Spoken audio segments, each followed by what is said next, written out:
Hello po, magandang araw po sa inyong lahat. Ito po si Dena from Pooh Square Centers and Farmers Hub. Ang topic po natin ngayon, ito po yung halaman na herbs o yung tinatawag na dill. Magtatanim po tayo ng dill. Ito po yung kanyang buto.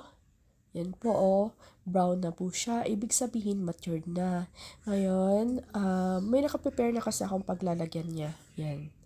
Diyan po natin siya ilalagay. Bubungkalin po muna natin yung soil, tsaka ilalagay po natin yung buto niya.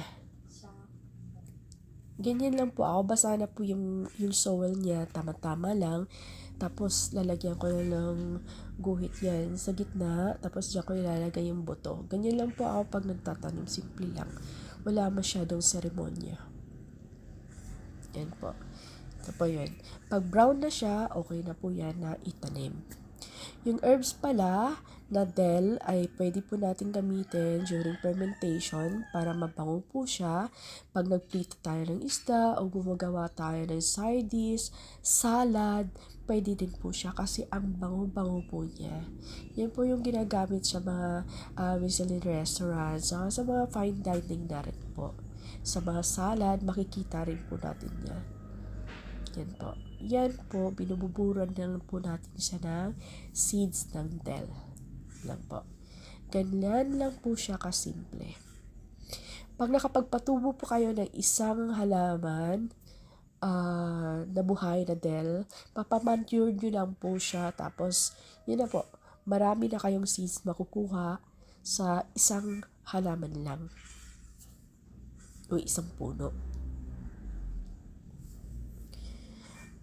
Dahil dito sa amin marami kasing ibon pumupunta, kaya nilalagyan ko lang siya ng tawag dito, yung palangga, yung parang guard niya lang.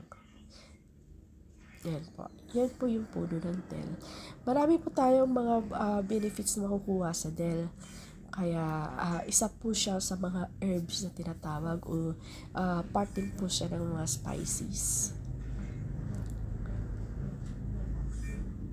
Yan po, bilis lang. Magdagdag lang tayo ng konti pa para at least. Tapos i-update ko po kayo sa next na pag tumubo na po siya. Yan po. Maraming salamat po sa panonood. Magandang araw po sa inyo ulit. Bye!